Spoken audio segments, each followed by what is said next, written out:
Welcome to AMC Clinical Pearls. This is the second part of the AMC Anthology of Medical Conditions, focusing only on the pictures found in the book. Let's get it started. Here it shows a dislocated shoulder, where the axillary nerve is at risk, and a supracondylar humeral fracture, which poses a risk to the brachial artery. Here we see a stress fracture of the tibia and a pathological fracture of the right femur, indicated by the white arrow. This image shows a congenital ear malformation and a case of Sturge-Weber syndrome, which involves a characteristic facial birthmark.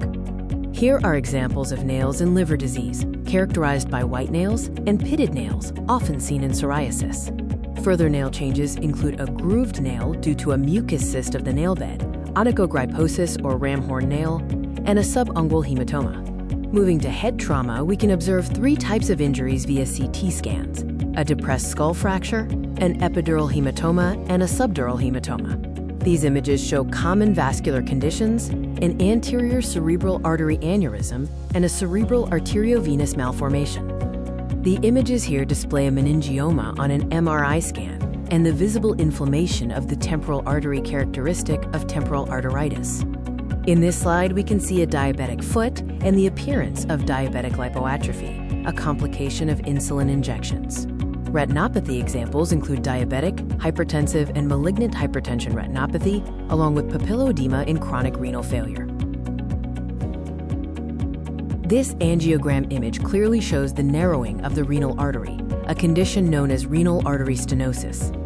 The next two images illustrate obstruction of the bile duct, one caused by biliary stricture from pancreatitis, and the other a malignant obstruction. Finally, we see examples of chronic joint conditions: rheumatoid arthritis with swan neck deformities, and juvenile rheumatoid arthritis affecting the hands.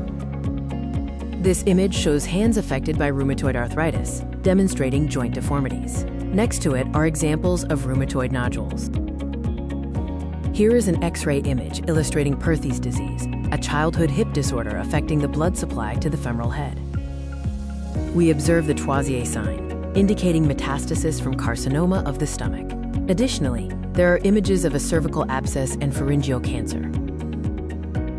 This slide contrasts squamous cell carcinoma, or SCC, of the lower lip with a case of herpes simplex of the lower lip.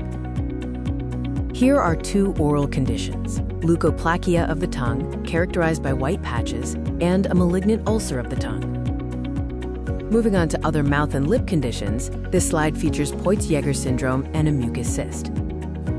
This radiograph shows submandibular duct calculi, commonly known as salivary gland stones. We can see a multinodular goiter and a cold nodule in the right thyroid lobe, often evaluated for malignancy. Pemberton sign is shown in retrosternal goiter, where raising the arms causes facial congestion and cyanosis. This image shows a thyroglossal cyst, a common neck mass that develops from remnants of the thyroglossal duct. The images here display an enlarged submandibular salivary gland and a branchial cyst, a lump that appears on the side of the neck. This slide features the characteristic sign of a ruptured long head biceps tendon, often referred to as a quote Popeye muscle sign. A significant example of vascular compromise is shown here, a gangrenous foot, often seen in severe peripheral artery disease or diabetes. Finally, we examine three skin lesions: a benign melanocytic nevus, a spider nevus, and seborrheic keratoses. The last image in this video shows solar hyperkeratosis, which are precancerous skin lesions caused by sun damage. This slide provides examples of basal cell carcinoma, or BCC, including nodular BCC, cicatrizing BCC, and ulcerative BCC. Moving to other conditions, we see Bowen disease and ulcerative SCC, or squamous cell carcinoma.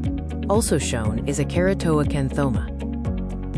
These images present different types of melanoma: Hutchinson melanotic freckle, superficial spreading melanoma, and nodular melanoma. The final image illustrates Dupuytren contracture, a condition causing one or more fingers to curl into the palm. Thank you for watching. Please do check the first part of this video to be familiarized with the different images that may come out in your exam. Please like, follow, and subscribe for more study videos. Good luck!